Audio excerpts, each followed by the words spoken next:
सादर नमस्कार अपने प्रेस के बंधु और भगिनी।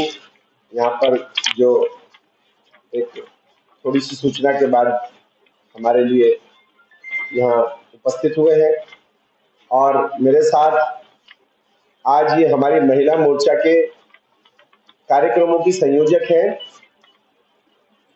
नेहा उप्रेती जी, हमारी सह संयोजक और हमारी महिला मोर्चा की अध्यक्ष हैं श्वेता कौशिक जी।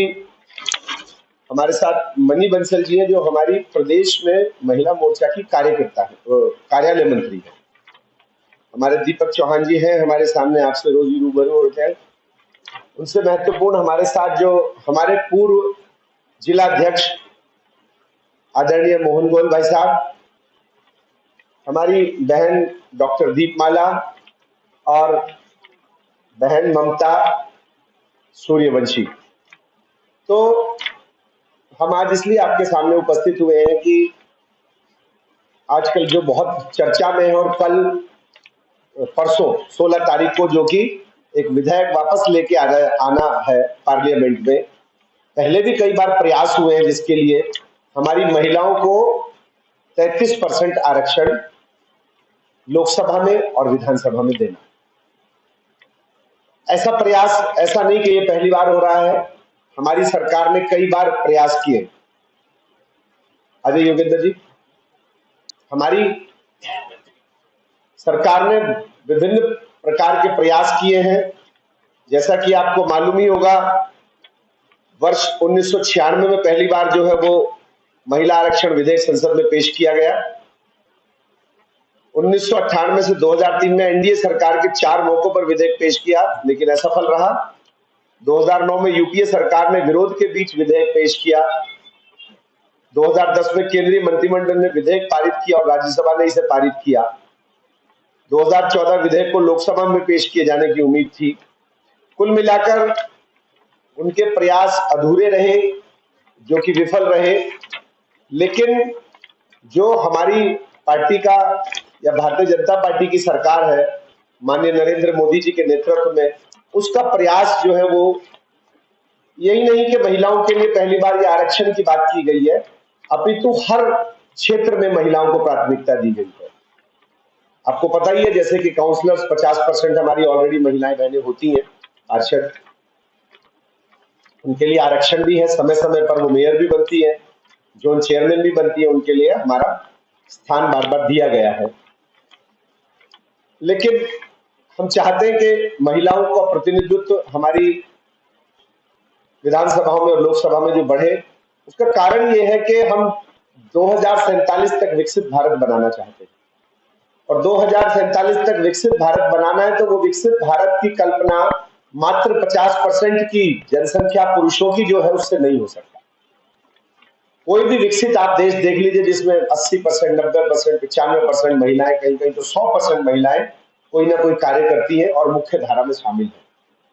लेकिन क्योंकि हमारे यहाँ अभी नेतृत्व ही नहीं कर रही है उतनी जितनी संख्या में करनी चाहिए, क्योंकि जब नेतृत्व किया जाता है तो महिलाएं घर से बाहर आती है और जब उनके साथ महिलाएं बाहर आती हैं तो कुछ ना कुछ अपना उद्देश्य, कार्यक्रम, कुछ ना कुछ वो नया देखती हैं और आगे प्रगति करती है। तो यही एक हमारे माननीय नरेंद्र मोदी जी की जिसे कहते हैं कि एक पहल है कि इसको जोर शोर से और जल्दी से जल्दी किया जाए। बाकी डिटेल में हमारी दोनों तीनों बहनें बताएंगी 2-2 पॉइंट्स। और मैं यही बताना चाहता था कि ये एक प्रयास है जो कि 16 तारीख को होगा हमारी नरेंद्र मोदी जी की सरकार के माध्यम से। तो हम ये चाहते हैं कि हम अपने अपने क्षेत्रों में, क्योंकि हमारी दिल्ली 14 जिलों में बंटकर बनी है, तो हम अलग अलग जिलों के माध्यम से ये बताना चाहते हैं कि हमारा हर कार्यकर्ता, हर व्यक्ति, हर बहन यह चाहती है कि महिलाओं के लिए 33% आरक्षण अति शीघ्र हो और उसी दिशा में हम लोग आज आपके सामने उपस्थित हुए हैं ये बताने के लिए कि भाइयों आपका भी हमारा योगदान रहेगा। अगर इसको आप मीडिया के माध्यम से स्प्रेड करते हैं तो हमारा प्रयास कई गुना बढ़ जाता है।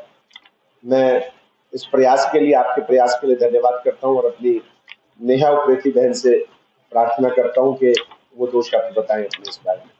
नारी शक्ति अधिनियम के तहत ये जो बिल पास होने वाला है, हम लोगों को, महिलाओं को सबसे ज्यादा खुशी है। वो इसलिए है क्योंकि आज तक कई सरकारें आई गई, खाली वो बात है ना कि तोता चना बाजे बना, पेज बनाया जरूर गया, बिल लाया जरूर गया, लेकिन उसको आगे कार्रवाई उस पर नहीं हुई।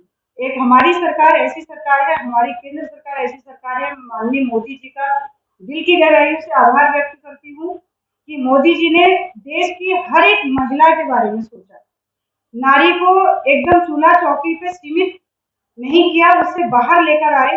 एक एक जन जन तक, एक एक नारी जो बाहर मतलब निकलना चाहती थी, पढ़ी लिखी महिला समाज में और भी समाज की तरक्की हो, उसके लिए मोदी जी ने प्रयास किया।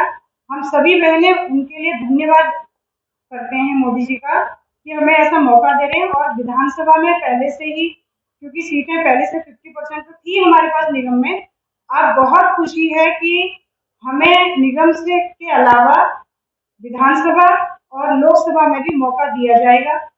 वैसे भी नारियों के लिए मोदी जी ने शुरू से बहुत सारे ऐसे काम कर दिए जो इतिहास याद रखेगा। चूल्हा चौकी से हमें निकाल कर मोदी जी एकदम देखिए, उज्ज्वला योजना के तहत हमें फायदे मिले, हमें धुएं में रहना पड़ता था, हम बाहर निकले। और घर घर नल, घर घर जल, उसमें भी नारी का ही सम्मान हुआ, क्योंकि पानी लेने के लिए भी गांव देहात में दूर दूर जाना पड़ता था। ऐसे कई सारे काम में गिनाने लग जाऊंगी तो देर हो जाएगी। दिल की गहराई से आभार व्यक्त करती हूँ मैं अपने प्रधानमंत्री मोदी जी का कि नारी शक्ति के लिए ये अधिनियम ला के, और इसको लागू जब हो जाएगा तो और भी खुशी की बात होगी, ला के उन्होंने बहुत बहुत धन्यवाद मैं करती हूँ कि मोदी जी ने इतना बड़ा कार्य हम मातृ शक्ति के बारे में सोचा। महिला मोर्चा अध्यक्ष एडवोकेट श्वेता कौशिक, और आज आपके संदर्भ में मैं महिला सशक्त अधिनियम कानून के तौर पर आपके सामने उपस्थित हूँ कुछ विशेष जानकारियों के साथ। मंच पर आसीन सभी मेरे वरिष्ठ और जिलाध्यक्ष जी को मैं प्रणाम करते हुए अपनी बात मीडिया बंधुओं से साक्षात करना चाहती हूँ। सर्वप्रथम तो ये एक स्वर्णिम कानून है जो 106 नंबर पर संशोधित रूप में हमारे सामने आया है। ये कानून 106 नंबर भी क्यों है, इसके ऊपर भी बहुत सारी विशेषताएं हैं जो आंतरिक रूप से कन्वर्ट होकर कन्वीज हुई है। अब ये कन्वीज होने के लिए भी अभी बहुत सारी प्रक्रियाएं बाकी हैं। ये क्यों नहीं हुआ और इसके पीछे का कारण अब तक क्या रहा, क्योंकि पहले की सरकारों में आपसी मतभेद इतने रहे कि उनका एकजुट होना, इस पर मत बनाना और इस कानून को ही पारित न होने के पीछे भी उनका अपना ही एक ऐतिहासिक बैकग्राउंड रहा है जो कि महिलाओं को सामने आने ही नहीं दिया। मैं इस कानून को स्वर्णिम भी इसलिए कहना चाहूंगी और मोदी जी को धन्यवाद देना चाहूंगी। ये कानून हर उस माँ, बहन और बेटी के सपनों को पंख देगा जो राजनीतिक हिस्सेदारी में अपना महत्व रखती है। राजनीतिक भागीदारी में सीधा सीधा मुख्य धारा से जुड़कर टेबल पर बैठे हुए खाली कागज इस चीज से सहमत हूँ कि सशक्त नारी और सशक्त राष्ट्र का निर्माण करती है एक पढ़ी लिखी नारी। इसका उदाहरण आपने पंचायत निकायों में और भी जगह देखा होगा। उसके सफल उपयोग और प्रयोग के कारण आज ये राज्यसभा और विधानसभा एवं लोकसभा में भी पारित होने जा रहा है। इसके लिए कुछ प्रमुख 2-3 बातें और सुनिश्चित की गई हैं। कुछ टोल फ्री नंबर, हैशटैग और मिस कॉल का भी इसमें नंबर दिया गया है, जो मेरी आने वाली बहन भी बताएंगी, आपको नंबर कर देंगी, जिनके माध्यम से हम डायरेक्ट अपनी सहमति भी इस कानून के पक्ष में रख सकते हैं। और ये कानून बहुत ही महत्वपूर्ण है, सीधा सीधा नारियों को सशक्त बनाने और देश की डोर मजबूती से आगे ले जाने वाला कानून है।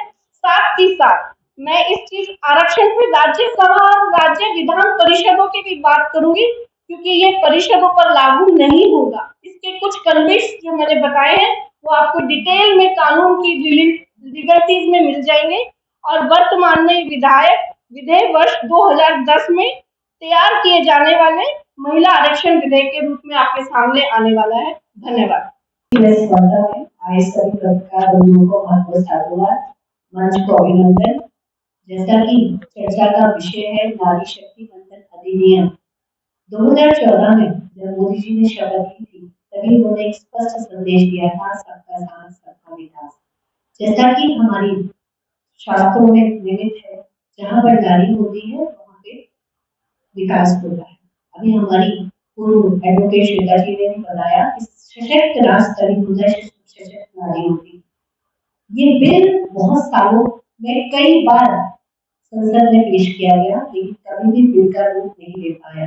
और अब 2026 में पूरी उम्मीद है, पूरा विश्वास है कि नरेंद्र मोदी के समर्थन में पूरा संसद जो 16 अप्रैल या 17 अप्रैल को इस बिल में समर्थन देकर इस बिल को एक विधेयक के रूप में लाएगा और नारी शक्ति वंदन अधिनियम के तहत लोकसभा में और राज्यसभा की विधानसभाओं में 33% आरक्षण हो जाएगा, जो अब तक संसद में 13.70 कुछ था, जो बढ़कर 33% हो जाएगा। मेरा सभी आप पत्रकार बंधुओं के माध्यम से, आपके चैनल के माध्यम से जो हमारी जनता देख रही है, उससे निवेदन करना चाहती हूँ कि एक नंबर हमने जारी किया है, वो जनता उस नंबर पर मिस कॉल देकर यदि इस नारी शक्ति वंदन अधिनियम से सहमति करते हैं तो हम इस सहमति दर्ज कराएं और सबका साथ सबका विकास में एक अपनी उपस्थिति दर्ज कराएं। मैं उस नंबर को आपको शेयर करना चाहती हूँ। वो नंबर है 9667173333। I repeat 9667173333। धन्यवाद।